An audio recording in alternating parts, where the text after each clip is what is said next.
Well, Farmall 460 is on the back burner for now.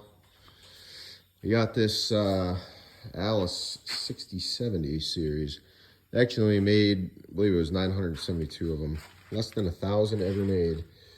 So pretty rare bird, but got a bad clutch fork and throwout bearing, so gonna do the whole deal while we're at it. New clutch, just the transmission side, not the PTO.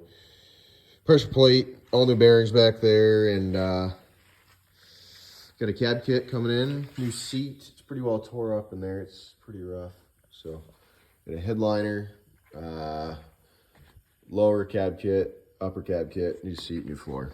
So new AC system, a couple new goodies going in here, and I think it'll be worth some money when we're done with it.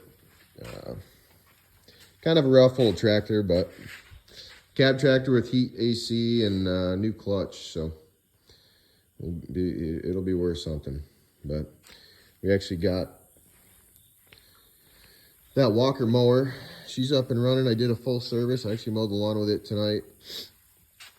I got another bad boy zero turn for a couple $100. That's up and going.